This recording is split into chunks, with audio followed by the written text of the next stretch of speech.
सामने जो next reason है वो फ्रांस। फ्रांस एक इंपॉर्टेंट यूरोप का रीजन है।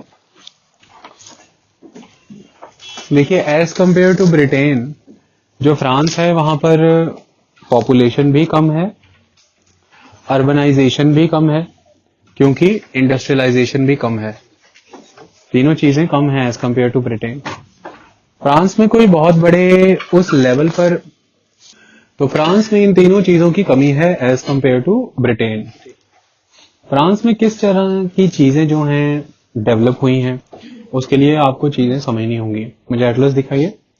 अब मैं आपको फ्रांस के इंडस्ट्रियल रीजन समझाता हूं। अब यहां पर फ्रांस को ऑब्जर्व करें। देखिए इस फ्रांस को ऑब्जर्व करिए आप आज ध्यान से, ठीक है। जब आप फ्रांस को देखेंगे तो यहां पर आपको एक जगह दिख रही है लिल्ले, लिल्ले, और आपको लिल्ले के बगल में यहाँ पे सीन नदी दिख रही होगी। सीन नदी के किनारे पेरिस शहर है। तो ये लिल्ले से सीन तक, और ये जो नीचे रेम दिख रहा है, रेम एक जगह रेम्स, ये जो सारा रीजन है ना, इसे फ्रांस का नॉर्थ ईस्टर्न रीजन कहते हैं। नॉर्थ ईस्टर्न रीजन, ठीक है जी। अब क्या सिग्निफिकेंस है इस नॉर्थ ईस्टर्न रीजन की, वाई इट इज इंपॉर्टेंट, आपको मैप पे दिखा देते हैं। देखिए देखिए यहां पे देखिए जरा ध्यान से, आप लोगों को दिख रहा है ये। आप देखिए यहाँ ये आधा मैप है ना, ये आधा मैप है। अगर ये पूरा मैप होता तो ये नॉर्थ ईस्टर्न रीजन ही है फ्रांस का। और यहाँ पे इसको पुख्ता करने के लिए हम कैसे देख सकते थे कि बेल्जियम और जर्मनी लग रहा है साथ। अब यहाँ पर आपको कुछ चीजें दिख रही है, जैसे नॉर्ड, नॉर्ड देखा आप यहाँ पे नॉर्ड दिख रहा है, नॉर्ड एकदम किनारे पे, समुद्र के किनारे पे नॉर्ड, और बगल में पास दे कैलेस। तो कैलेस और नॉर्ड दो जगह दिखी आपको। नीचे आपने देखा पिकार्डी, उसके इधर देखिए आप लॉरेन, और लॉरेन के साथ एल्सेस। यहाँ पे वॉस्जेस माउंटेन्स हैं, आपको वहां पे लॉरेन और एल्सेस नजर आ रहा है, एल्सेशियन कुत्ते, एल्सेस। और यहाँ पे आपको नजर आ रहा है चंपगने, चंपगने देखिए, चैम्पेगने। तो आपने नॉर्ड देख लिया, आपने कैलेस देख लिया, चंपगने देख लिया, आपने उधर लॉरेन और एल्सेस देख लिया, वो उसको छोड़िए, वो लॉरेन रीजन है, ये देख लिया आपने। भी क्या देख लिया, अभी दिखाते हैं आपको, इसको फिर देखिए। अब जहां पे मैंने नॉर्ड एंड कैलेस दिखाया था, उस एरिया का नाम क्या है? फ्लैंडर्स। फ्लैंडर्स देखा आपने। अब पोर्ट पे शहर देखिए, और शहर में एक शहर देखिए डनकिर्क, डनकिर्क। और ये देखिए फिर से वही आ गया कैलेस। कैलेस भी एक पोर्ट है और डनकिर्क भी। डनकिर्क देख लिया आपने। अब यहां पे देखिए ध्यान से इस मैप को, इस मैप को ध्यान से देखिए।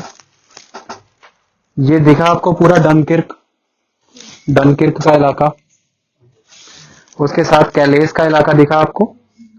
उसके नीचे आपको ये डोवाल का इलाका दिखा, ये नीचे डोवाल है, डोवाल, डोवाल का एरिया किसके नीचे आता है? लिल्ले के नीचे, लिल्ले के नीचे, ठीक है। और यहां पर वेलेंसेस ये नीचे नजर आ रहा है। तो बस आप डनकिर्क, कोलेस और बस, नहीं वो लिल्ले, लिल्ले। अच्छा आपने कभी सोचा मैं English word, north east region के बारे में मैंने जो दिखाना था वो मैंने दिखा दिया है, इससे ज्यादा मुझे नहीं दिखाना है। बाकी अब आपको मैं बता देता हूं। अगर हम फ्रांस की बात करें तो फ्रांस का north eastern industrial region is very important. यहां पर दो बहुत इंपॉर्टेंट एरियाज हैं, जैसे कि नॉर्ड और पास डा कोलेस।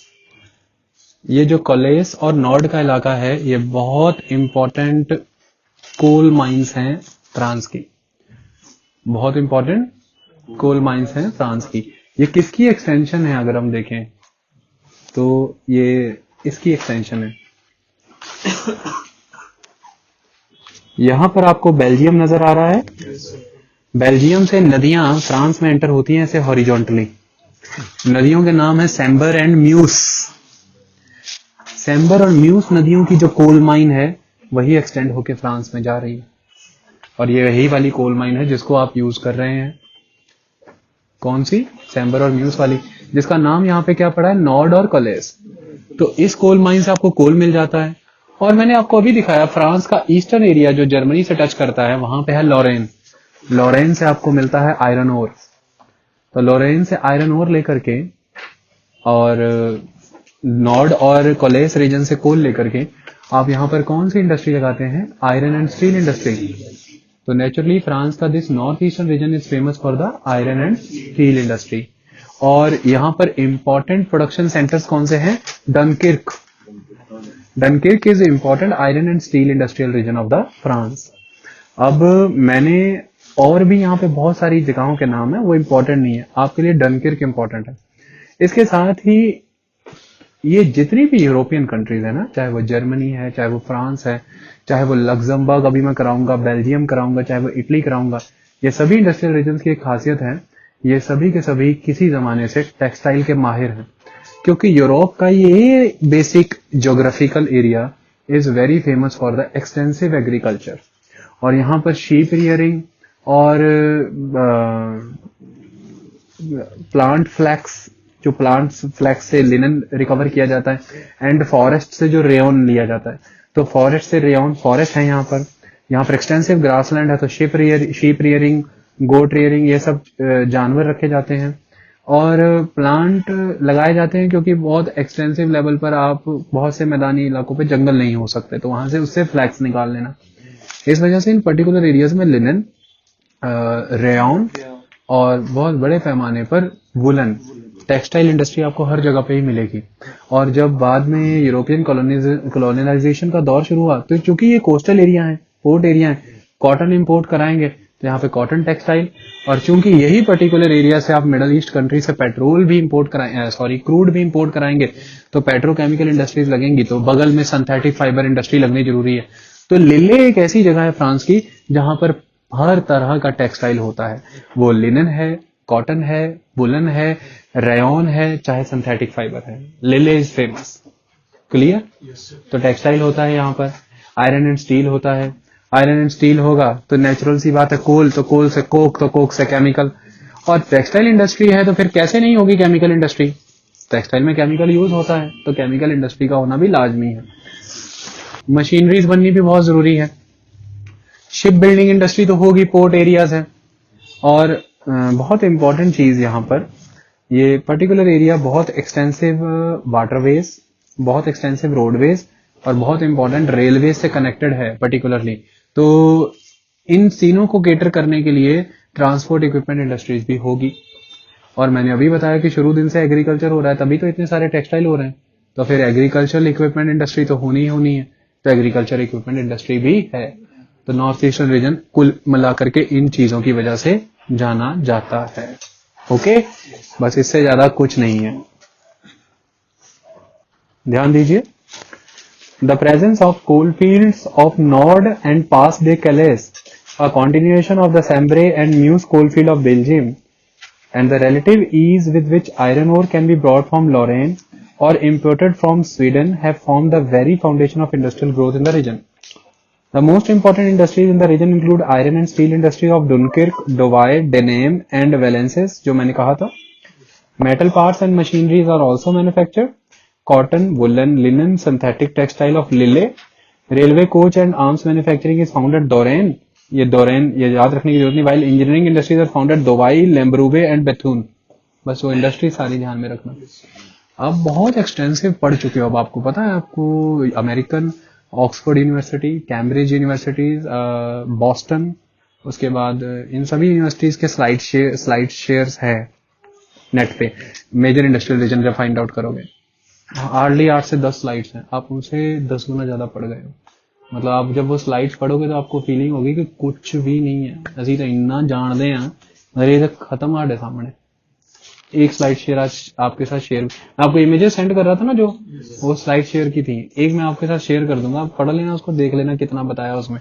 आपके पास सैकड़ों ही तरीके हैं जस्टिफाई करने के कि यहाँ पे ये इंडस्ट्री क्यों है।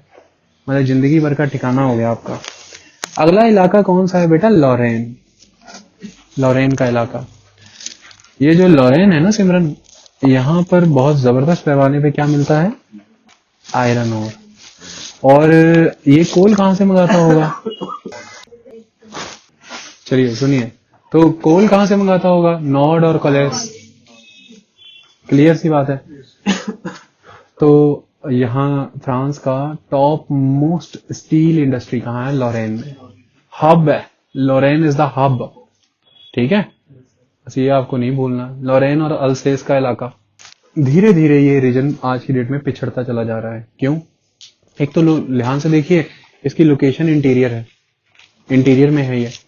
इंटीरियर लोकेशन होने की वजह से फिर जो आयरन एंड स्टील इंडस्ट्रीज होती है ना, इसमें बहुत ज्यादा मार्जिन नहीं होता है, कम मार्जिन होता है। आप किसी के साथ अगर एक बार कंपटीशन में आ गए, एक कीमत से ज्यादा कम नहीं कर सकते हो आप, तो मार्जिनलाइजेशन कम होना है इस इंडस्ट्री में।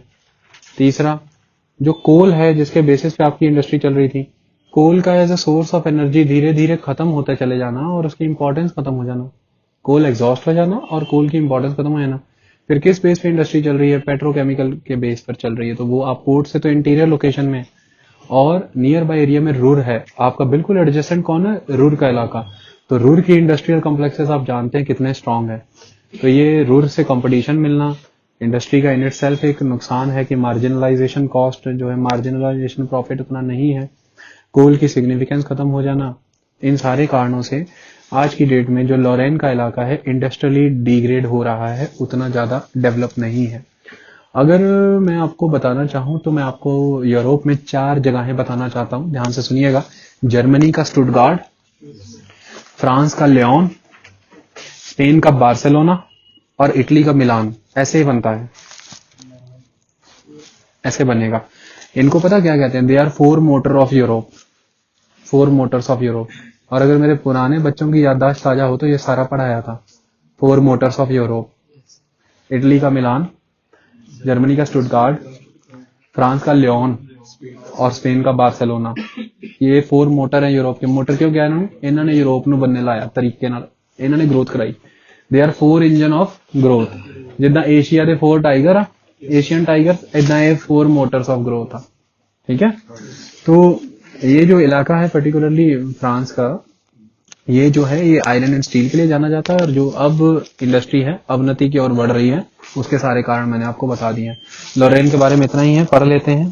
यहाँ पे कुछ जगहें हैं जैसे मेट्स, थेनवेले, नैन्सी, लोंगवी, बस ये ज्यादा इंपॉर्टेंट नहीं है। आइए, the most important producer of steel in France is Lorraine, ये पता होना चाहिए। Lorraine is a steel producer.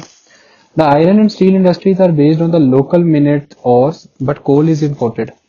The labour force is made of local people as well as those जो बगल वाले हैं, इटली, बेल्जियम, पोलैंड, जो भी।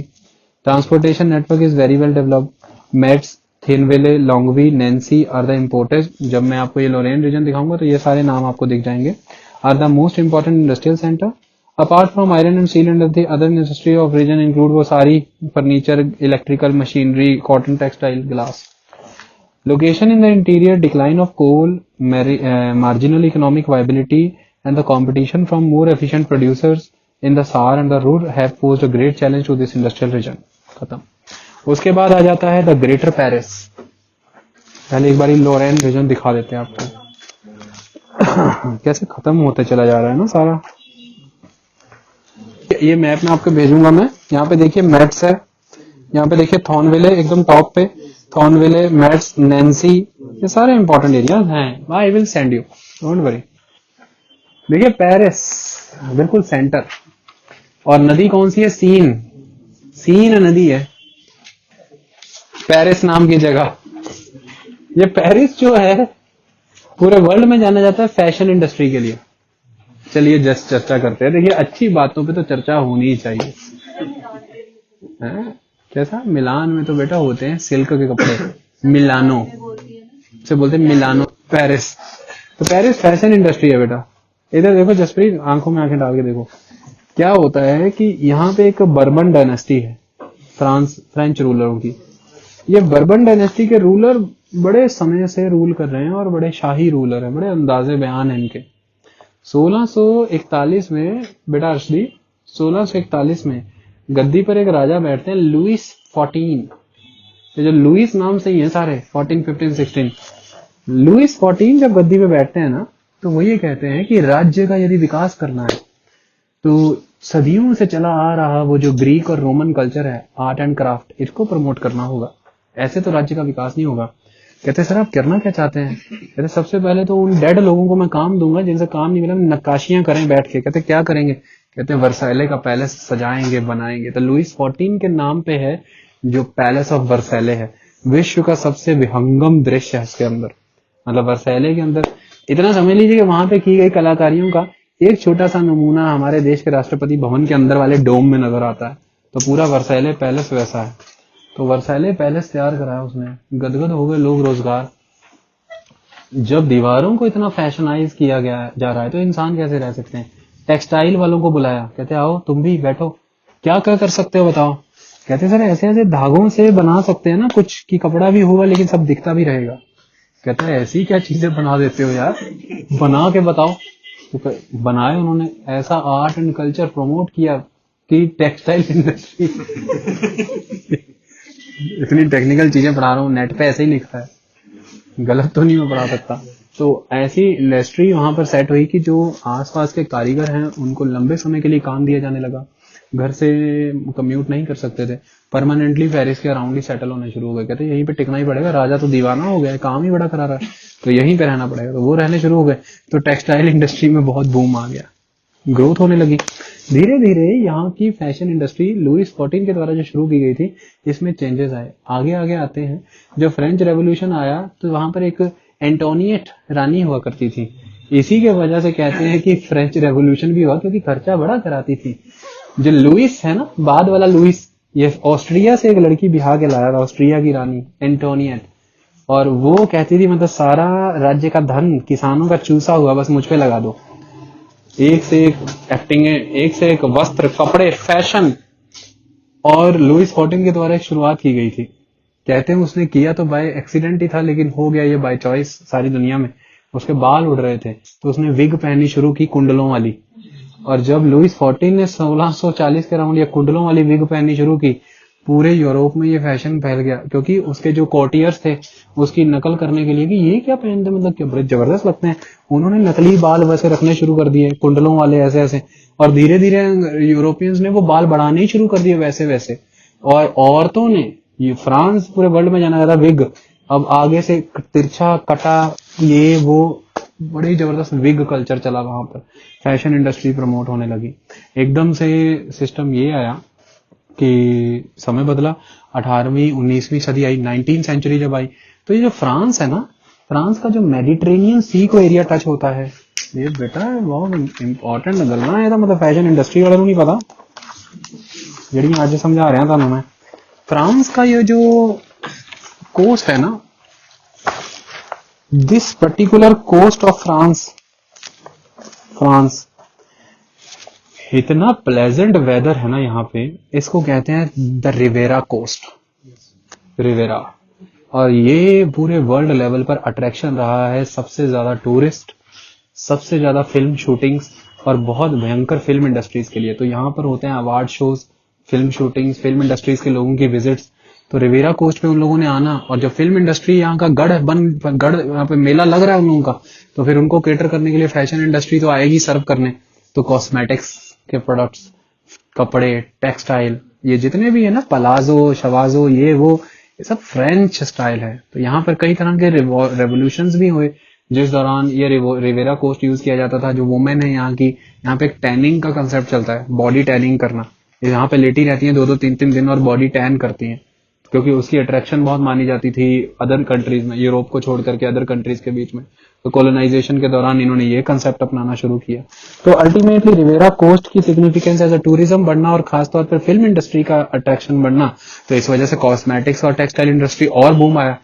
वर्ल्ड वार जब हुई ना 2, तो वर्ल्ड वार 2 में ध्वस्त हुआ जब फ्रांस, तो वर्ल्ड वार 2 के बाद एक नया ही ट्रेंड आया, इसको कहते हैं न्यू लुक। ठीक है, तो ये न्यू लुक जो सिस्टम शुरू हुआ है फ्रांस का, ये क्यों हुआ? वर्ल्ड वार 2 में जब ध्वस्त कर दिया गया तो पूरे वर्ल्ड में मैसेज गया कि फ्रांस खत्म हो गया। फिर फ्रांस में एक बंदा निकल कर गया, वो कहता कि जितने बम फ्रांस ने सहे हैं, इतनी ही फ्रांस में ताकत है, मैं आपको दिखाता हूँ। बहुत जबरदस्त क्लॉथिंग सिस्टम दोबारा प्रमोट किया और वुमेन के लिए कई तरह के खास क्लॉथ चलाए गए। तो आप नोटिस करेंगे कि वुमेन यहाँ से खुला सा और बिल्कुल यहाँ पेट पे आके टाइट हो जाने जैसा कुछ ऊपर से पहनती हैं, और फिर नीचे से कमर पे जैसे स्कर्ट टाइप उसका बेल्ट होता है, बट वो भी फूली सी होती है और वो भी यहाँ आगे टाइट हो जाती है। ये ड्रेस उसने प्रमोट किया, इसमें कपड़ा बहुत ज्यादा इस्तेमाल किया जाता था। धीरे धीरे इसको उसने लॉन्ग शॉर्ट कई ड्रेसेस में बदला, और फ्रेंच इंडस्ट्री फिर ट्रेंड की तरफ चल पड़ी। तो कुल मिलाकर के लुइस XIV के द्वारा की गई शुरुआत, जो कि राजघराने से हुई, इसको परिवर्तित किया रिवेरा कोस्ट की ज्योग्राफी के द्वारा फिल्म इंडस्ट्री के लोगों के जमावड़े ने, और इसको 1945 के बाद न्यू लुक की इंडस्ट्री में कन्वर्ट किया लोगों की नेशनलिस्टिक और पेट्रियोटिक फीलिंग ने कि फ्रांस खत्म नहीं हो सकता, हम तुम्हें दिखाएंगे। तो इन 3 फेजेस से होकर के फ्रांस की ये फैशन इंडस्ट्री मिलती है, और पूरे वर्ल्ड में फ्रांस फैशन इंडस्ट्री के लिए माना जाता है। तो पेरिस इसका गढ़ बना, सेंटर है फ्रांस का बिल्कुल। तो पेरिस में जो बहुत तगड़े फैशन हाउसेस बने, जो फैशन का ट्रेंड इनिशिएट करते हैं, जिनमें से लॉरियल एक फैशन हाउस है। इन्हें फैशन हाउसेस, ब्यूटी हाउसेस कहा जाता है बेसिकली। वो फैशन शुरू मतलब कहते हैं ना, लोगों को ढाल देते हैं, कन्वर्ट कर देते हैं। तो that's why Paris is known for the fashion industry. अब इसके नियर बाय एरिया में फिर इसी तरह की बाकी इंडस्ट्रीज भी आपको नजर आएंगी। फैशन इंडस्ट्री है यहाँ पर, ऑप्टिकल इंडस्ट्री भी होगी, फिल्मिंग प्रोडक्ट्स हैं, प्रिसीजन बेस्ड प्रोडक्ट्स नजर आएंगे। रॉयल घराने हैं आसपास, तो आपको फर्नीचर इंडस्ट्री भी नजर आएगी, बहुत ही रॉयल फर्नीचर इंडस्ट्री है। ग्लास का काम बहुत होता है पेरिस में, फ्रांस में ग्लास इंडस्ट्री आपको नजर आएगी। और ये जो फ्रांस का एरिया है बेसिकली, इस एरिया में एग्रीकल्चर और बाकी चीजें भी होती हैं। तो यहाँ पे फूड प्रोसेसिंग यूनिट्स भी आपको नजर आएंगे, क्योंकि अर्बन एरिया को केटर करना है ना, तो फूड कैनिंग और फूड प्रोसेसिंग यूनिट्स, ये सारी चीजें नजर आएंगी आपको। That is the significance of the Paris. सुनिए, Paris is a densely populated city and thus is a source of cheap labor as well as vast market. From very old times, Paris has been famous for producing delicate works in jewelry, laces, textiles. Skilled labor was easily available. Later on, transport facilities also developed and the linkages become stronger. Paris region produces a wide range of goods, for example, jewelry, cosmetics, ornaments, porcelain, wearing apparel, cigarettes, furniture, musical instruments, precise scientific instrument, automobile, locomotive, aircraft and chemicals. Done है जी। इसके बाद बात करते हैं isolated industrial towns की। अब है all in all Europe के बारे में एक बात समझिए। आपने देखा होगा जैसे अमेरिका में इंडस्ट्री पर्टिकुलर पॉकेट्स में कंसंट्रेटेड है, यूरोप में ऐसा नहीं है। आप देख रहे हैं यूरोप में इंडस्ट्री स्कैटर्ड है। ये डिफरेंस मैं आपको समझा देना चाहता हूं। अमेरिका में इंडस्ट्री कंसंट्रेटेड है, लेकिन यूरोप में इंडस्ट्री स्कैटर्ड है, फैली है। हर एक कंट्री की बात कर रहे हैं, लेकिन हर इंडस्ट्री देखो हर जगह पे ही फैली है, क्योंकि यूरोप की किसी एक पर्टिकुलर एरिया की पॉपुलेशन 1 मिलियन से ऊपर जाती ही नहीं, 10 लाख से ऊपर जाती नहीं, जनसंख्या नहीं है ना, तो इंडस्ट्री कंसंट्रेट कैसे हो। तो यहाँ पर उस तरह के इंडस्ट्रियल रीजन नहीं है जैसे कहाँ मिलते हैं। तो इसीलिए जब हम यूरोप को पढ़ते हैं ना, तो हम यूरोपियन इंडस्ट्रियल रीजन पढ़ते हैं। अकेली अकेली कंट्री पढ़ने का तो रिवाज ही नहीं है। वो तो आपको बेटर वे में तैयार हो तो आपको 4 कंट्रियों को टारगेट करके मैं पढ़ा रहा हूँ, अदरवाइज हम यूरोपियन इंडस्ट्रियल रीजन पढ़ रहे हैं, और इसको ऐसा कहते हैं north western European industrial region. इसमें ये सारा आ जाता है, तभी मैंने वो राइन रिवर वाला फंडा समझाया था। आपको इसको जब भी पढ़ना है, आपको ऑल इन ऑल पढ़ना है, आपको सारी ग्राउंड सारे कंसेप्ट देके हर कंट्री की इंपॉर्टेंट सिटीज एंड इंडस्ट्रीज लिख देना, बस ये इतना है। तो यहां से मैं क्या कहना चाहता हूँ कि अदर इंडस्ट्रियल रीजन इसमें जब लिखे हैं तो आपके लिए वो सिग्निफिकेंस उतनी रखते नहीं है, आपको नहीं करना है उस लेवल पर। आपको इतना बताना है कि इंडस्ट्री स्कैटर्ड है, और अगर कोई पोर्ट एरिया है ये एरिया, तो बस वो सारी शिपिंग इंडस्ट्री। अगर साउथ ईस्टर्न एरिया, अगर जैसे बात करते हैं जो फ्रांस है ना, तो फ्रांस के सेंट्रल रीजन में सेंट्रल मैसिफ है। सेंट्रल मैसिफ एरिया मतलब कि प्लेन एरिया है, मैसिफ एरिया उसे कहते हैं, थोड़ा सा प्लेच्यू टाइप एरिया है, रगड़ टोपोग्राफी है वहां की। तो सेंट्रल मैसिफ एरिया जो है, यहाँ पर जितने भी नीचे मोनाको है, फ्रांस में नीचे एक जगह है मोनाको साउथ ईस्ट में, यहाँ पे मोनाको नजर आ रहा है, ये मार्सेले नजर आ रहा है, मार्सेलेस है, मॉन्टपेलियर है, मोनाको है, ये सारे एरिया से क्रूड इंपोर्ट होता है और अल्टीमेटली यहाँ पे रिफाइनरीज आपको मिलेंगी। और सेंट्रल मैसिफ, ये फ्रांस का सेंट्रल मैसिफ एरिया है। इस सेंट्रल मैसिफ एरिया में आपको रबर इंडस्ट्री मिलेगी, जो पेट्रोकेमिकल कॉम्प्लेक्सेस की वजह से यहाँ पे लगती है। क्योंकि सेंट्रल फ्रांस जो है ये साउथ से नॉर्थ और ईस्ट से वेस्ट फ्रांस को कनेक्ट करता है सेंट्रल रीजन में। तो सारे इंपॉर्टेंट रेल रोड्स और इन सारे रूट्स का जंक्शन यहाँ पर फॉर्म होता है। तो अल्टीमेटली जितनी भी टायर इंडस्ट्री, ऑटोमोबाइल इंडस्ट्री, इन सारी चीजों से इनके मेंटेनेंस, रिपेयर और स्पेयर पार्ट से रिलेटेड आपको इंडस्ट्रियां सेंट्रल फ्रांस में मिलेंगी। क्लियर? और टायर, रबर, सिंथेटिक जैसी इंडस्ट्री सेंटर में मिलेंगी। और जब हम आ जाते हैं लायन के इलाके में, तो लायन की खासियत देखिए। अब हम देखिए किसके क्लोज जा रहे हैं। अब हम इटली के क्लोज जा रहे हैं, इटली। और आप देख सकते हैं मरीनो सिल्क, मरीनो वुल, उसके बाद मिलानो सिल्क। इटली के ये northern area, they are known for the textiles बड़ी शुरू से ही। तो लायन पे भी इसका इंफ्लुएंस होगा। तो फ्रांस का Lyon is famous for the textile industry. तो खास तौर पे कौन सी? Silk textile. और अगर ध्यान से अगर आप इस एरिया को ऑब्जर्व करने का प्रयास करें, अगर इस एरिया को ध्यान से देखें, तो आप यहाँ पर देख सकते हैं जुरा माउंटेन्स हैं। उसके बाद ऊपर देख सकते हैं वॉचेस माउंटेन्स हैं। नीचे आप देख सकते हैं सेवेनेस है। सेवेनेस मैसिव दिख रहा है ना, सेंट्रल मैसिव। मैसिव के बिल्कुल बदला में सेवेनेस। ये देखिए यहाँ पे हाईएस्ट माउंटेन माउंट ब्लैंक भी है। माउंट ब्लैंक हाईएस्ट माउंटेन है इस पर्टिकुलर रेंज का। तो ये जो अल्पाइन माउंटेन्स है ना, अल्पस, ये देखिए ये अल्पस माउंटेन्स हैं। They are Alps mountains. ठीक है? ये अल्पस माउंटेन्स की खासियत है, यहां से बहुत बड़े पैमाने पर नदियां बहती हैं। और इन तेजी से बहने वाली नदियों से आप बहुत तेजी से शुरुआत के समय से हाइड्रो इलेक्ट्रिसिटी, तो हाइड्रो इलेक्ट्रिसिटी, उसके पहले वाटर पावर ड्रिवन व्हील्स। इन पेड़ों पर जंगल भी हैं और जंगलों से चारकोल, क्योंकि इटली का नॉर्थ ईस्टर्न एरिया पो नदी का इलाका, तो यहां से स्किल्ड वर्कर ये सारे फ्रांस को भी अवेलेबल होते थे। तो इस पर्टिकुलर रीजन में शुरू से ही टेक्सटाइल इंडस्ट्री है। और टेक्सटाइल ने ही क्लस्टर प्रोवाइड किया अदर इंडस्ट्रीज के लिए। फिर लगी केमिकल्स, फिर धीरे धीरे यहाँ पे भी आयरन एंड स्टील इंडस्ट्री मिलेंगी। और यहाँ पर आपको रिफाइनरीज और पेट्रोकेमिकल कॉम्प्लेक्सेस नजर आएंगे। यहाँ पर आपको फूड प्रोसेसिंग यूनिट्स अच्छे से मिलेंगे। और अगर आप नीचे की तरफ आते हैं, जैसे आप मर्सेले की बात करें, उसके बाद मॉन्टपोलियर की बात करें, तो नीचे के रीजन में अब आपको यहाँ पर मिलनी शुरू हो जाएंगी क्या? Wine industries. यहाँ पर आपको मिलेंगे विटीकल्चर्स और उनको प्रोसेस करने वाले यानी कि हॉर्टिकल्चर, उनसे related fruit Canning, fruit packaging, इस तरह की food processing units. That is the खासियत, क्योंकि मेडिटेरेनियन क्लाइमेट है और इसका होना तो लाजमी है। ये इंडस्ट्री तो होगी, क्योंकि है भी तो टूरिज्म सेक्टर, रिवेरा कोस्ट, और उनको क्या चाहिए? Hospitality sector. और हॉस्पिटैलिटी में सबसे इंपॉर्टेंट क्या है? कुजीन्स, खाना। होटलों के बाहर लिखा होता है ना कुजीन, कजन नहीं होता, वो कुजीन होता है। तो ये जो कुजीन होते हैं ना, तो मुझे भी कहाँ पता था, लड़कियां सिखाती हैं सब। Basically women education is the strongest education. जो उन्होंने मुझे टीच कर दिया मैं भूला नहीं और कभी भूलूंगा भी नहीं। तो ये जो कुजीन होते हैं, ये कुजीन बनाने, नए नए तरह के खाने, लबाबदार, नए नए फ्रूट्स, फ्रूट सैलेड्स, ये सारा रीजन में आपको पैकेज, कैन, सब कुछ मिलेगा। इस तरह के फूड प्रोसेसिंग यूनिट्स मिलेंगे आपको, कोई दिक्कत नहीं। यही है फ्रांस। फ्रांस के नॉर्थ ईस्ट से, नॉर्थ से लेकर के कलैस तक के कोल माइने, सैम्बर से लेकर के म्यूस तक आने वाली वो जो कोल माइने है, नीचे लॉरेन तक, मिनेट तक कनेक्टेड आयरन और माइनिंग। तो आयरन एंड स्टील इंडस्ट्री नीचे लॉरेन की तरफ आए थे, स्टील हब ऑफ द 2/3। अगर आप बात करें फ्रांस की, तो फ्रांस का 66 to 67% सारा स्टील लॉरेन में ही होता है। 2/3 डाटा भी मैंने आपको दे दिया जो बुक में नहीं है। इसके बाद हम सेंट्रल रीजन में आते हैं, मैसिव एरिया, कनेक्टिविटी, जंक्शन बनता है तो रबर और सिंथेटिक इंडस्ट्री, सारी रोडवेज, इक्विपमेंट इंडस्ट्रीज वहां पर है। साउथ ईस्ट में आ जाते हैं तो वही लायन है अपना, सिल्क इंडस्ट्री है। नीचे आ जाते हैं मर्सेले है, मॉन्टपोलियर है, ये सारा food processing, petrochemical complexes, textile industry due to the proximity with the hydro power of the Alpine mountains and labor of the Italy, northern Italy, and another region is the humid climate of the Mediterranean, or that is the Riviera coast that promotes fashion industry in the Paris. Then the impact of the hereditary kings of the Louis dynasty, that is Louis XIV.